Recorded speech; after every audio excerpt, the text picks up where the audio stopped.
Modul 2.3 Demonstrasi Kontekstual. Saya Priscita Oktaria, calon guru penggerak Angkatan 7 Kabupaten Lahat, asal sekolah SMA Negeri 2 Lahat. Bersama rekan saya Ahmad Kada Pelesol, TGP Angkatan ke-7 dari Kabupaten Lahat, dari SMA Negeri 2 Lahat. Dan teman saya satu lagi, Saya Titi Lestari SPE, TGP Angkatan 7 Kabupaten Lahat, dari SMP Negeri 1 Lahat.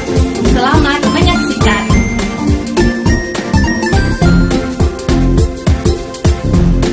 Baik, Bapak Ahmad Kadapi yang akan menjadi coach pada kegiatan praktik kita hari ini. Bapak akan menggunakan alur tirta. Coba tolong Bapak jelaskan sedikit apa alur tirta itu. Baik, terima kasih Bu Lesti. Ya, kalau tirta itu yang pertama adanya tujuan umum.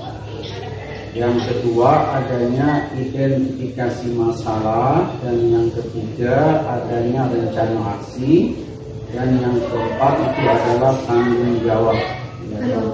Jadi dari tirta itu adalah singkatan dari tujuan, kemudian identifikasi masalah, rencana aksi, dan tanya adalah tanggung jawab. Kemudian apa Pak kompetensi inti dari seorang coach itu yang perlu dimiliki? Jadi ada tiga Bu ya. Yang pertama adalah kehadiran penuh, ya. Kemudian yang kedua itu menjadi pendengar yang aktif, dan yang ketiga mengajukan pertanyaan yang berbobot. Betul ya, jadi itu yang akan dikembangkan pada praktek coaching kita hari ini. Kami persilakan Bapak dan Ibu Felicita sebagai coachingnya untuk melakukan praktek coaching. Baik. Assalamualaikum warahmatullahi wabarakatuh, Ibu Felicita. Waalaikumsalam warahmatullahi wabarakatuh, Pak Kadapi. Gimana Ibu Felicita pada pagi hari ini? Kayaknya sudah sangat ceria ya, setelah saya dengar beberapa waktu yang lalu ya sudah menjalankan sunnah ya, pernikahan. Betul Bu Felicita? Ya, betul Pak Kadapi. Alhamdulillah, kabar saya baik. Terima kasih kemarin sudah hadir di acara pernikahan saya, Bapak. Oke Ibu Felicita, ini karena waktu kita ya yang sangat terbatas dan singkat, kira-kira topik apa yang ingin disampaikan pada coaching hari ini? Iya Pak, jadi saya di sini ada masalah di dalam kelas saya, di mana ketika saya mengajar, saya melihat siswa-siswi saya itu tangannya penuh dengan luka seperti itu Pak, karena mereka menyakiti diri mereka sendiri. Oke, terus itu kira-kira kenapa murid-murid Ibu itu kok bisa ada banyak luka di tangannya? Ya, mereka itu ada banyak luka di tangannya dikarenakan mereka menggores sendiri tangan mereka dengan menggunakan pisau, menggunakan kuku, menggunakan silet, bahkan menggunakan pecahan beling. Hal ini terjadi karena masalah yang mereka miliki, Bapak. Oke, nah kalau seandainya ya kita buat dalam sebuah skala, kira-kira kondisi yang terjadi di Ibu itu ya berada dalam level yang mana Bu ya? Kalau Dia dibuat sampai menggores-gores itu ya? Peserta didik saya itu berada pada level 4, di mana mereka sudah sangat mengkhawatirkan Pak. Dalam satu kelas itu banyak anak-anak yang melakukan, kira-kira itu ada 5-10 anak Bapak. Ya, jadi cukup lumayan Bu ya, jadi anak-anak itu cukup lumayan yang sudah melakukan kekerasan ya terhadap diri sendiri. Iya Pak. Nah lantas kira-kira faktor apa yang menyebabkan kok anak Ibu ya begitu tega untuk menyakiti dirinya sendiri? Ya, setelah saya tanya, setelah saya analisis kepada mereka, ternyata 80% dari anak-anak tersebut melakukan menyakiti diri mereka sendiri dikarenakan faktor lingkungan keluarga. Mereka menemui orang tua mereka yang setiap hari bertengkar, kemudian bahkan setiap hari berkata cerai, kemudian bahkan mereka dibeda-bedakan dengan adik-adiknya, dibedakan dengan kakaknya. Bahkan mereka itu karena orang tuanya yang terlalu sibuk dengan pekerjaan mereka, mereka merasa kesepian sehingga mereka mencari kesenangan tersendiri terhadap apa yang mereka saksikan di internet seperti itu, Pak. Oke, berarti Ibu Fisita ya, kalau boleh saya simpulkan bahwa faktor penyebab ya dari anak-anak Ibu ya yang banyak melakukan self harm ini atau menyakiti diri sendiri itu adalah karena faktor keluarga ya. Nah, lantas apa yang Ibu lakukan untuk minimal mengurangi peristiwa atau kejadian ini? Ya, yang saya lakukan awal adalah saya memanggil mereka, siswa-siswi tersebut yang melakukan self harm. Saya dalamin apa yang terjadi pada diri mereka, kemudian saya beri nasihat agar mereka itu tidak meneruskan melakukan menyakiti diri mereka sendiri, Pak. Kemudian saya bercerita dengan teman-teman, kemudian saya mencari solusi dari berbagai literatur termasuk dari internet mengenai apa self harm itu, karena menurut saya self harm ini adalah hal yang baru bagi siswa-siswi kita, karena mereka juga seperti yang saya tanyai pernah melihat kejadian itu dari mana. Ternyata mereka melihat kejadian itu dari internet, mereka menonton film-film anime dari Jepang seperti itu, Pak. Oke. Nah, lantas Bu ya, dari yang sudah Ibu ceritakan itu kira-kira apakah masih ada ide lain yang bisa Ibu lakukan?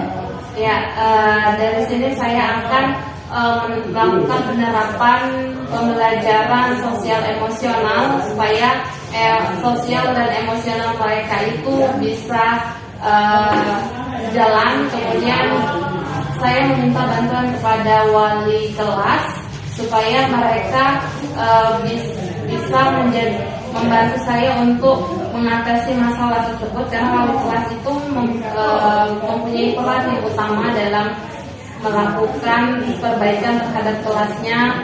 Lalu saya meminta bantuan kepada wakil kesiswaan untuk bisa membantu dalam melakukan kegiatan parenting seperti itu, Pak, agar orang tua itu tahu apa yang terjadi pada siswanya, pada anaknya di sekolah dan di rumah itu sangat jauh berbeda. Wah, itu ide yang bagus sekali Ibu Fisita ya. Saya sangat mendukung ya kalau misalnya ada sedikit dari pembelajaran yang sosial emosional, karena kita tahu ya bahwa hidup ini tidak ada yang tidak punya masalah ya kan. Yang penting adalah bagaimana kita menghadapi masalah yang bukan dengan menyakiti diri sendiri. Nah, oke Ibu Fisita, selanjutnya tolak ukur ya keberhasilan dari yang Ibu lakukan ini kira-kira apa? Tolak ukurnya adalah ketika mereka mulai mengurangi, dan berhasilnya itu ketika mereka tidak melakukan lagi hal-hal yang menyakiti diri mereka sendiri, baik itu dari tingkat yang paling rendah menyakitinya, misalnya mereka menarik rambutnya, menampar-nampar diri mereka sampai mereka menggoreskan pisau ataupun benda-benda tajam lainnya ke tubuh mereka. Oke, Ibu Fisita, kemudian kira-kira untuk melakukan rencana aksi ini siapa yang ingin Ibu mintai bantuannya? Ya, yang paling utama saya mintai bantuan itu adalah guru BK, karena guru BK ini bertanggung jawab terhadap masalah-masalah yang terjadi di sekolah. Mungkin dari guru BK mempunyai trik-trik khusus seperti itu untuk membantu siswa-siswi dalam mencari masalahnya.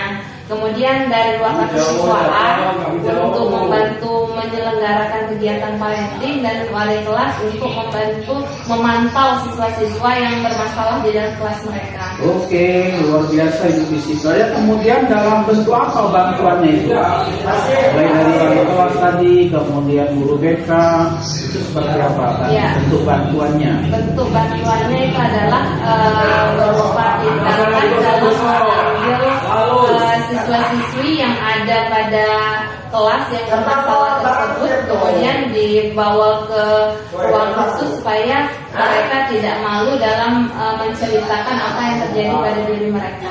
Oke, Ibu Fisita, dari sekian rencana ya yang ingin Ibu lakukan, kira-kira kapan Ibu akan melakukannya? saya akan melakukan tindakan itu secepatnya Pak.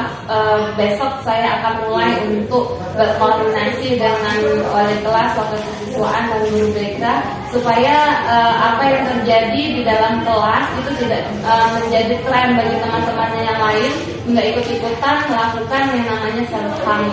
Oke, setuju Ibu Pisita ya. Kemudian dari pembicaraan kita pada pagi hari ini ya, apa yang bisa Ibu Pisita simpulkan? Dari pembicaraan kita pada hari ini yang bisa saya simpulkan adalah bahwa dalam memecahkan sebuah masalah di dalam kelas, yaitu masalah self-harm, saya harus melakukan sebuah pembelajaran sosial emosional yang baik pada diri siswa peserta didik saya, karena setiap siswa itu pasti punya masalah. Kemudian kita hidup itu tidak sendiri, bahwa masalah itu bisa kita bicarakan, kita bisa minta bantuan kepada teman-teman kita seperti guru BK tadi, wali kelas, wakil kesiswaan, dan kita harus saling berkolaborasi dalam pembelajaran antar guru, antar wali murid, supaya dalam mendidik siswa kita tidak ada yang namanya perbedaan persepsi. Kita harus menyamakan persepsi dengan cara itu melakukan parenting. Apa yang terjadi di rumah, apa yang terjadi di sekolah, apa yang dilakukan orang tua di rumah, dan apa yang dilakukan oleh guru di sekolah, itu bisa satu jalan. Oke, Ibu Pisita ya, tidak terasa ya pembicaraan coaching kita pada pagi hari ini ya begitu menarik. Kemudian sebelum saya ini Ibu ya coaching kita pada hari ini, kira-kira bagaimana perasaan Ibu setelah coaching bersama dengan saya? Ya, terima kasih Bapak. Saya merasa sangat lega karena kekhawatiran kita sebagai guru, terutama dalam menghadapi masalah-masalah baru bagi siswa ini, saya anggap sebagai masalah baru, karena dari 10 tahun saya mengajar di sini, baru tahun ini saya melihat fenomena yang sangat mengkhawatirkan bagi diri saya sebagai guru. Ini terjadi ya tidak dipungkiri karena adanya kodrat zaman pada siswa kita, di mana internet menjadi sumber dari mereka untuk mencari berbagai informasi yang kemudian mereka lakukan. Jika mereka lakukan, mereka anggap baik, ya mereka akan senang, dan saya lega, saya bahagia karena saya menemukan solusi untuk bisa mengatasi masalah-masalah tersebut, dan semoga nantinya ke depannya dengan solusi tersebut siswa kita bisa berkurang, kemudian tidak mengulangi kembali apa yang kita khawatirkan selama ini pada diri mereka. Oke, Bu Pisita ya, terima kasih sudah melaksanakan coaching kita pada hari ini ya. Dan saya tunggu Ibu Pisita ya kabar-kabar baiknya. Kita akan ketemu lagi mungkin di lain kesempatan.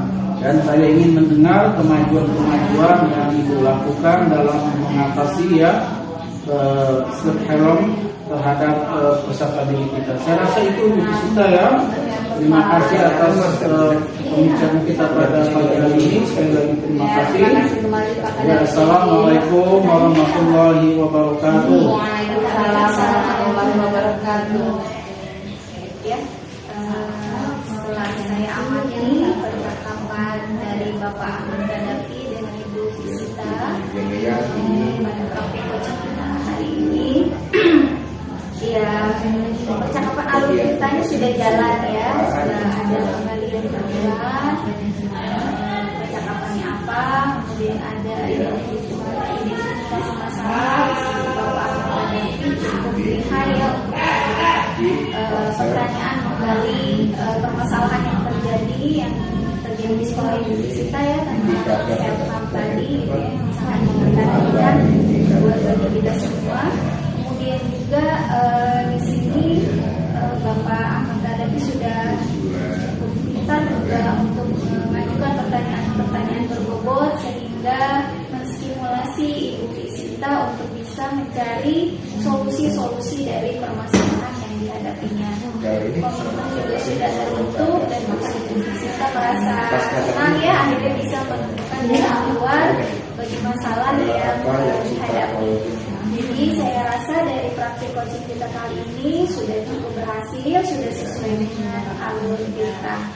Terima kasih. Wassalamualaikum warahmatullahi wabarakatuh. Waalaikumsalam warahmatullahi wabarakatuh.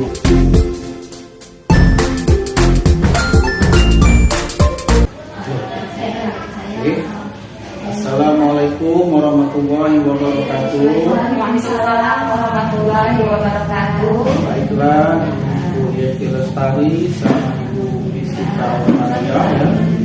Pada pagi hari ini kita ingin melaksanakan coaching ya. Dan kebetulan Ibu Fisika sebagai coachnya dan Ibu Yeti Lestari sebagai coachingnya. Nah, sebelum kita melaksanakan coaching kita pada pagi hari ini, saya ingin sedikit bertanya ya kepada Ibu Fisika. Kira-kira bisa ini kan ingin menggunakan alur kita, oke? Nah, kemudian bisa digambarkan sedikit apa itu alur kita? Ya, baik. Terima kasih Bapak Kadafi. Praktik coaching menggunakan alur tirta itu adalah praktik coaching yang terdiri dari tujuan, kemudian mengidentifikasi masalah, kemudian rencana aksi, dan melakukan tanggung jawab. Oke, kemudian Ibu Fisika, kan dalam melaksanakan coaching ini kan ada seorang coach ya. Orang coach itu harus memiliki beberapa kompetensi. Nah, kira-kira ada berapa kompetensinya? Bisa dijelaskan sedikit? Ya, seorang coach dalam melakukan coaching itu harus memiliki 3 kompetensi inti. Yang pertama adalah kompetensi kehadiran penuh. Lalu seorang coaching harus melakukan pendengar yang aktif, dan seorang coaching yang baik itu harus mengajukan pertanyaan yang berbobot. Oke, luar biasa ya Ibu Sita dan Ibu Yeti Lestari. Kalau begitu bisa kita mulai ya coaching kita pada pagi hari ini. Saya persilakan. Ya, Assalamualaikum warahmatullahi wabarakatuh, Bu Yeti. Ya, alhamdulillah ya, kita hari ini bisa diberikan kesempatan untuk bertemu, untuk melakukan coaching terhadap apa yang terjadi pada proses pembelajaran kita di sekolah. Tapi sebelum itu saya tanya dulu, apa kabar Bu Yeti? Alhamdulillah sehat. Alhamdulillah sehat. Jadi apa Bu Yeti yang akan kita bicarakan pada pagi hari ini? Iya, saya ini ada ceritanya dari kita ya, kasus murid saya yang masih belum lancar membaca. Jadi saya punya kesulitan tersendiri karena anak ini membaca belum lancar. Tentu saja memahami materi dan juga memahami soal jadi kesulitan tersendiri bagi dia ya. Jadi ketika ada tugas bersama dengan rekan-rekan, dia selalu kadang tidak selesai gitu ya, bahkan hanya baru nulis, kalau ulangan itu baru nulis soalnya saja, belum ada jawabannya. Karena ketika dicoba dikte juga belum lancar gitu. Jadi sangat membuat PR bagi kami di kelas ya, ketika menemukan anak-anak yang masih belum lancar membaca. Ya. Kalau boleh tahu nih Bu, anak tersebut sekarang berada di kelas berapa? Di kelas 7 Bu, rumah korban COVID ya. Jadi mereka belajar di rumah selama 2 tahun, mungkin itu salah satu efek ya. Jadi sesuatu masalah Ibu Yeti pada hari ini adalah menemukan siswa kelas 7 yang harusnya sudah mampu melakukan berbagai macam kegiatan di sekolah, namun pada kenyataannya masih ada siswa di kelas 7 itu yang belum bisa membaca ya Bu ya, sehingga menghambat terjadinya proses pembelajaran di kelas. Nah, jika dilihat dari jumlahnya, apakah ini banyak siswa yang tidak bisa membaca di dalam kelas Ibu mengajar? Ya, ketika saya data itu satu kelas rata-rata ada 2 sampai 3 orang lah Bu.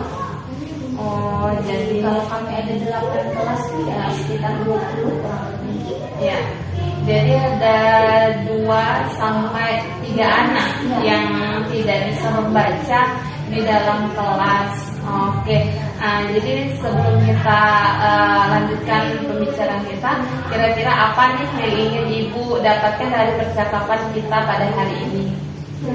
Saya ingin bagaimana ya caranya saya bisa membantu anak-anak murid saya ini yang punya keterlambatan membaca sehingga mereka bisa mengikuti pembelajaran dengan baik.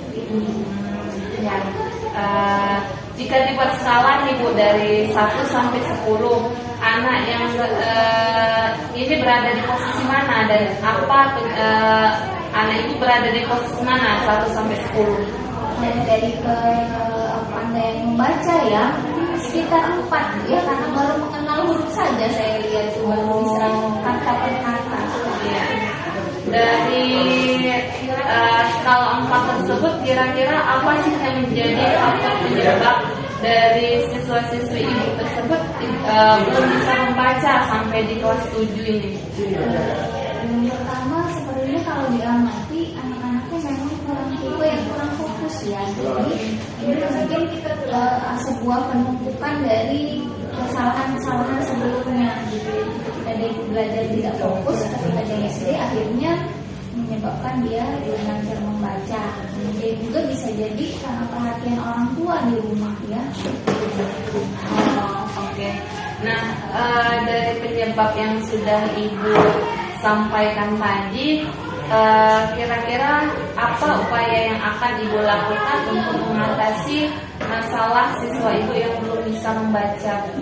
Ya, pertama nanti saya berkoordinasi dengan wali kelas ya, karena yang bisa berpikir langsung untuk menghubungi orang tua dan bekerja sama bahwa anaknya ini belum bisa membaca supaya diberi bantuan lah di rumah belajar, didampingi. Jadi yang pertama saya lakukan menghubungi wali kelas untuk bisa memanggil orang tuanya ke sekolah. Jadi biar ada komunikasi, jangan sampai orang tuanya nggak tahu kondisi anaknya. Ya, jadi upaya yang sudah Ibu lakukan adalah berkoordinasi dengan wali kelas ya Bu, untuk menghubungi orang tua supaya orang tua mempunyai upaya agar anaknya bisa membaca dan tahu bahwa anaknya di sekolah itu tidak bisa membaca seperti itu. Nah, selain dari berkoordinasi dengan wali kelas untuk menghubungi orang tua, apakah ada ide lain yang Ibu lakukan untuk mengatasi masalah siswa yang tidak bisa membaca di kelas? Iya, rumah yang lumayan ya, seperti 20 orang. Itu kemarin saya juga coba berkoordinasi dengan rekan-rekan dari guru bahasa Inggris ya, yang terkait langsung gitu dengan kegiatan membaca ini. Nah, kalau yang jam tambahan buat anak-anak ini di luar jam sekolah seperti itu. Jadi berkoordinasi dengan satu MDMP seperti itu ya Bu. Nah, kebetulan saya guru mempelai. Mempelai. Minta bantuan di guru lain seperti itu. Nah, setiap di sekolah tentu saja ada komunikasi dengan rekan guru lainnya dalam menghadapi peserta didik. Ya, untuk memberikan jam tambahan ya, seperti itu Bu. Mungkin ini bisa dikatakan anak berkebutuhan khusus ya Bu, supaya mereka diberikan bantuan khusus agar mereka bisa membaca. Nah, dari upaya tersebut kira-kira tolak ukur apa keberhasilan dari tindakan Ibu tersebut? Kalau ukur keberhasilannya ya mereka bisa membaca, bisa memahami kalimat, bisa memahami sebuah pertanyaan dengan baik itu saja. Oke. Jadi apa yang menjadi komitmen yang akan dilakukan dan oleh Ibu? Ya, komitmen saya harus membantu murid-murid saya ini ya untuk bisa membaca agar mereka dalam mengikuti proses pembelajaran. Yang pertama tadi dengan berkoordinasi dengan orang tua biar kerja sama ya agar dididik di rumah. Kemudian berkolaborasi juga dengan rekan-rekan guru dari bahasa Indonesia agar bisa memberi bantuan bagi murid kami yang katakanlah lambat belajar ini. Oke. Kira-kira kapan Bu komitmennya tersebut akan Ibu lakukan? Minggu depan Bu ya, ini hari Senin insyaallah mulai. Ya, secepatnya ya Bu, supaya masalah ini bisa teratasi dengan baik. Apalagi kita saat ini mau kenaikan kelas, tentunya mereka sama sekali tidak mampu menjawab soal-soal yang diberikan oleh sekolah nantinya. Nah, kira-kira dari percakapan kita pada hari ini sudah saya tanya tujuan, kemudian saya identifikasi masalah, kemudian rencana aksi yang ingin Ibu lakukan, komitmen tanggung jawab yang akan Ibu lakukan. Kira-kira apa Bu kesimpulan dari percakapan kita pada hari ini? Dari percakapan kita pagi hari ini, saya merasa mendapatkan jalan keluar Bu ya, terhadap murid-murid saya yang kebetulan saya baca ada yang tadi, saya akan melakukan kerjasama dengan murid, kemudian juga dengan guru bahasa Indonesia akan membantu anak-anak tersebut untuk memberi jam tambahan. Oke, sebelum kita akhiri pembicaraan kita pada hari ini, kira-kira bagaimana nih perasaan dari Bu Yekti setelah melakukan percakapan kita pada hari ini? Senang ya Bu, bisa sama-sama berbagi, kemudian saya juga terpancing untuk bisa mencari apa yang bisa saya lakukan seperti itu. Ya, oke. Saya sangat bahagia dengan apa yang kita lakukan pada hari ini. Ibu Yekti bisa membuat rencana aksi atas apa yang masalah yang ada pada kelas Ibu, kemudian Ibu membuat solusi sendiri untuk bisa mengatasi masalah tersebut.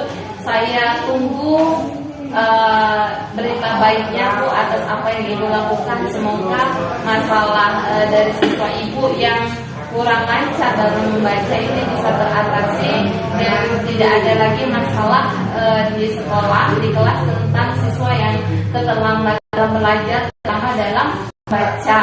Ya Bu, terima kasih Bu Yekti sudah hadir pada hari ini, sudah melakukan percakapan, kita sharing, kita bertukar pikiran apa yang menjadi tujuan kita bisa tercapai dengan baik.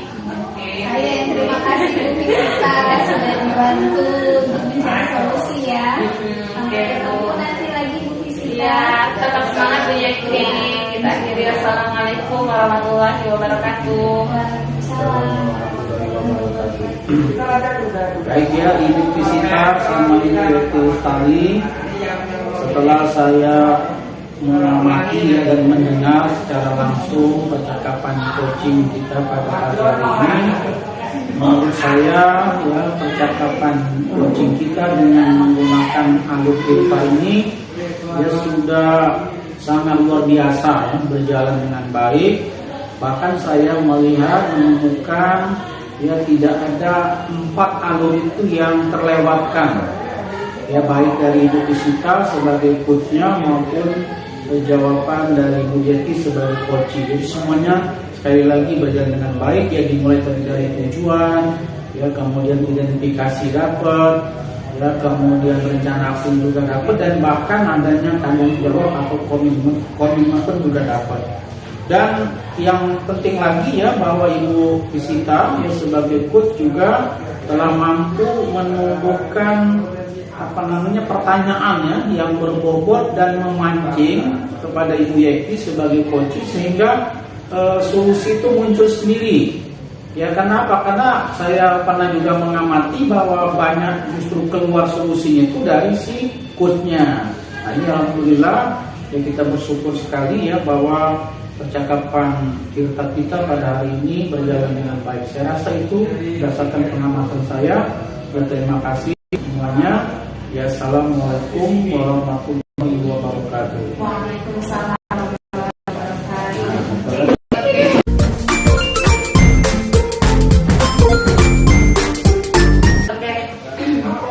Assalamualaikum warahmatullahi wabarakatuh. Waalaikumsalam warahmatullahi wabarakatuh. Ya, selamat pagi kepada Ibu Yekti dan Pak Kadapi.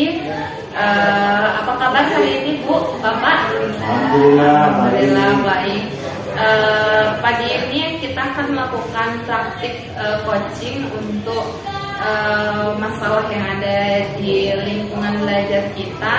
Nah, saya sebagai observasi yang akan mengamati proses jalannya coaching pada hari ini. Namun untuk sebelum kita melaksanakan proses coaching ini, saya akan melakukan pertanyaan singkat dulu kepada coach kita pada hari ini, Bu Yenti. Dan hari ini ada coachnya Bapak Ahmad Kadapi. Nah, kita pada hari ini kan Bu akan melaksanakan proses coaching dengan menggunakan alur Tirta. Menurut Bu Yenti, apa sih proses praktek coaching menggunakan alur Tirta?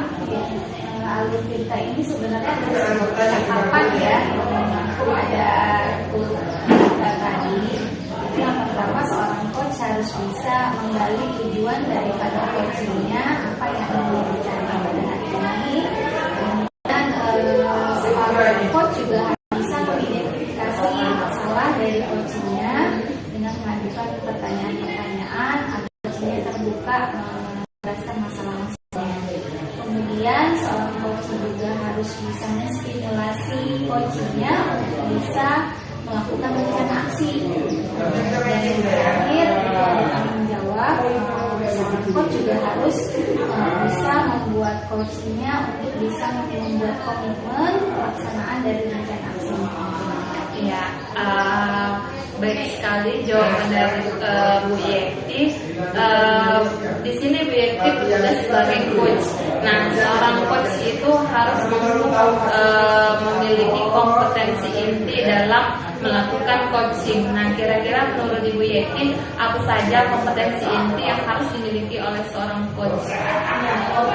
Kompetensi yang harus dimiliki seorang coach yang pertama itu kehadiran penuh, jadi dia bisa fokus dengan apa yang diceritakan oleh coachingnya, sehingga bisa ikut merasakan, berempati dan membantu coachnya memberdayakan. Kemudian yang kedua, seorang coach juga harus bisa mendengarkan aktif, gitu ya. Jadi juga kembali fokus mendengarkan aktif sehingga bisa membaca situasi dan memberi rangsangan alternatif apa yang mau dilakukan. Kemudian yang ketiga, seorang coach juga harus bisa mengajukan pertanyaan yang membuat dari dua pertanyaan itu, semoga dalam proses praktik coaching kita pada hari ini bisa semuanya terlaksana dengan baik, Ibu. Ya, saya persilakan untuk melakukan praktik itu. Assalamualaikum Pak Kadapi, apa kabar? Waalaikumsalam warahmatullahi wabarakatuh. Baik. Sehat Pak ya? Alhamdulillah sehat. Baik Pak Ahmad, ada apa nih? Dan katanya ada yang mau diceritakan ke saya. Ya, ini Bu Yeti, saya ini mau curhat ya, mau bagi-bagi sedikit masalah. Saya ini kan sudah lama mengajar sosiologi ya, dan saya itu perasaannya sudah mengajar dengan baik, tapi ketika ulangan harian siswa saya yang tuntas itu tidak lebih dari 1%. Nah, itu masalahnya Bu Yeti. 1%. Dalam satu kelas itu berapa orang Pak? Saya ini kan kebetulan mengampu mata pelajaran sosiologi ini ada 6 rombel ya, kebetulan kelas 12 semua. Kalau kita rata-ratakan 30, berarti ada 30 kali 6 ya. Dan ya itulah berarti sangat sedikit sekali itu yang tuntasnya. Berarti dalam satu kelas, kalau satu kelas 30 orang itu yang tuntas paling tiga hanya 3 orang Pak ya. Ya. Ini kira-kira apa sih Pak yang bikin penyebabnya ya kalau yang Bapak amati? Nah, kalau saya pribadi Bu ya, saya tidak ingin istilahnya menilai orang lain dulu ya. Saya mungkin akan menilai pribadi saya sendiri. Ya, bisa jadi mungkin cara mengajar saya yang kurang pas ya, kemudian mungkin model atau metode yang saya gunakan mungkin masih monoton. Dan saya jujur saja Bu ya, dalam mengajar itu kan saya ini termasuk tipe guru lama, jadi senang dengan cara ceramah Bu. Jadi saya itu ceramah itu kadang-kadang Bu ya bisa sampai 2 jam pelajaran, sudah bel pun masih dalam suasana menyampaikan materi. Nah, itu. Jadi asik saya itu kalau ceramah. Kalau saya amati tadi bisa jadi ini masalahnya dari metode belajar yang monoton Pak ya? Iya betul. Di ceramah sekarang pelajarannya sosiologi gitu ya. Kalau saya lihat penuh dengan materi-materi hafalan yang padat Pak ya? Betul Ibu Yeti, betul sekali. Baguslah kalau Bapak sudah bisa merefleksikan diri ya, jangan nyalahin murid dulu Pak ya. Iya, iya, kita betul, dulu ya, ya. sekali saya setuju. Jadi kira-kira itulah penyebabnya ya, metode belajar yang lemah dengan metode ceramah saja. Nah, kira-kira apa yang Bapak akan upayakan nih untuk meningkatkan, tadi kata Pak Ahmad tadi dari 1% ya, pengennya berubah jadi berapa nih Pak? Ya kalau bisa dari 10% meningkat menjadi 20 dan bahkan 30%. Kita ambil 30% lah ya. Oke, Jadi Pak Ahmad 30%, ini ya. ada peningkatan kecerdasan belajar dari 1% menjadi 30% ya di kelas. Jadi itu yang diharapkan dari Pak Ahmad ya. Di percakapan kita hari ini apa yang pengen Bapak dapatkan?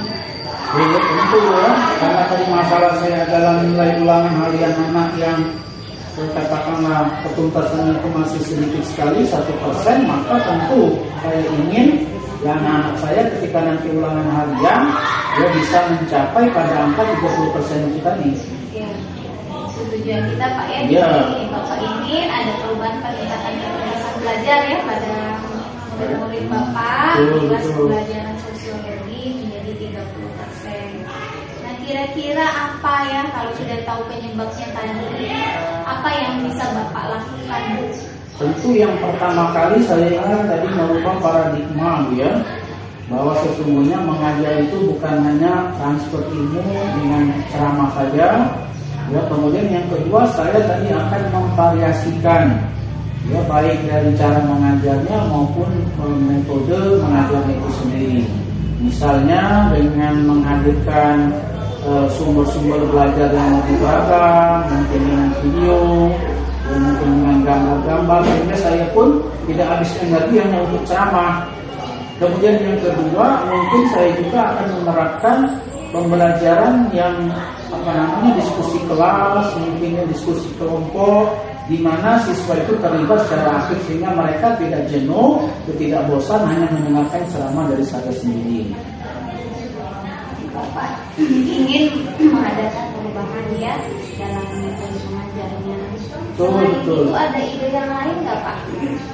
Ya mungkin bisa juga dengan melakukan pembelajaran yang di luar kelas mungkin, karena kan selama ini saya udah ya dari 2006 ya saya mengajar itu saya belum pernah sekalipun yang mengajak murid saya itu untuk keluar dari ruangan kelas.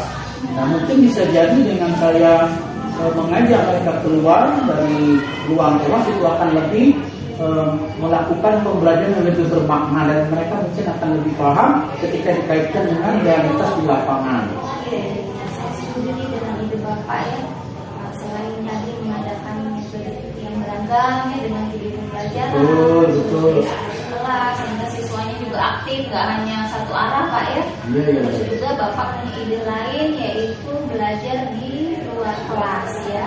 Saya melihat memang lingkungan sekolah Bapaknya cukup rindang Pak ya.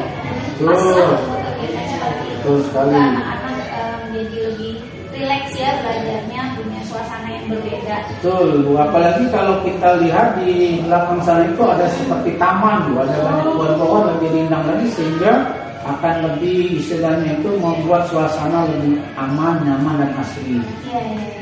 Dengan semilir angin begitu ya. Jadi beda lah suasananya pasti ya. Iya. Semangat tentunya. Kemudian apa nih Pak yang jadi tolak ukur keberhasilan Bapak nih setelah kita mencoba rencana-rencana aksi tadi? Ya tentu ya, karena tadi kita berangkat dari masalah awal ya bahwa kita ini karena ulangan harian tadi yang tidak sampai atau tidak lebih dari 1%, maka ketika saya menerapkan metode model ya kemudian paradigma tadi saya rubah, maka tentu saya akan mengacu kepada indikatornya nilai ulangan hariannya. Ketika dia sudah mencapai tadi pada angka 30%, maka saya bisa mengatakan bahwa metode, cara ataupun paradigma yang saya ubah itu telah berhasil saya lakukan. Kalau ukur keberhasilan tadi 30% Pak ya tadi Iya, ya. sana, tentu, 30% ya. bisa meningkat ya keberhasilan belajar dilihat dari nilai ulangan hariannya Pak ya. Betul. Jadi setelah pembicaraan kita hari ini, apa nih yang menjadi komitmen Bapak gitu ya? dilakukan apa, terus juga kapan memulai? Oke, yang pertama yang saya lakukan tentu tadi merubah paradigma itu sudah harga mati ya. Kemudian yang kedua tadi mengganti model metode pembelajaran dengan yang lebih beragam. Kemudian melibatkan siswa ya dalam diskusi kelas, dan saya akan lakukan minggu depan ya, hari Senin, karena kebetulan hari Senin kami sudah masuk ya, karena baru selesai dari libur awal puasa. Saya rasa itu Bu. Insya Allah dimulainya Senin depan Pak ya? Ya.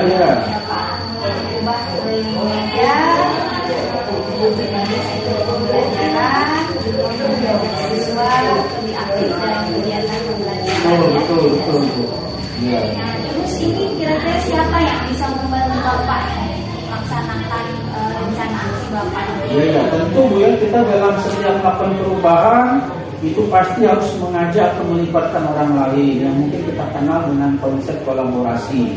Berarti saya ingin melibatkan teman saya sendiri sebagai sama-sama guru makro sosiologi, yaitu Pak Indra dan Ibu Fisika. Nah, beliaulah mungkin nanti akan mengenaikan kemungkinan saya. Kemudian yang kedua mungkin membantu ya dalam bentuk mungkin share video, mungkin membagi buku-buku yang mereka miliki, sehingga saya lebih yakin, lebih mantap lagi untuk melakukan perubahan tersebut. Kita langsung dengar ya. Jadi insya Allah tolong dibantu Pak Ahmad, diingatkan kembali untuk bisa melaksanakan rencana aksinya, karena bekerja berkolaborasi itu lebih baik Pak ya. Sama-sama satu tim bisa meningkatkan keberhasilan pembelajaran sosiologi. Nah, jadi apa yang Bapak bisa simpulkan dari percakapan kita hari ini Pak? Waduh, saya yang jelas ini Bu ya sangat senang, sangat bahagia, ya merasa plong ya, karena mungkin saya selama ini hanya berpikir sendiri, hanya saya pendam sendiri. Kemudian setelah ikuti percakapan coaching dengan Ibu Yeti pada pagi hari ini, saya mendapatkan pencerahan, mendapatkan solusi terbaik terhadap nilai-nilai anak didik saya yang sangat jauh dari KKN. Saya rasa itu Bu yang saya dapatkan. Semoga apa yang ingin Bapak usahakan bisa berhasil Pak ya. Saya senang. Semoga Bapak selalu semangat dan punya komitmen untuk melaksanakan kegiatan perubahan pada gaya mengajar Bapak. Kira-kira ada lagi Pak yang mau disampaikan nih?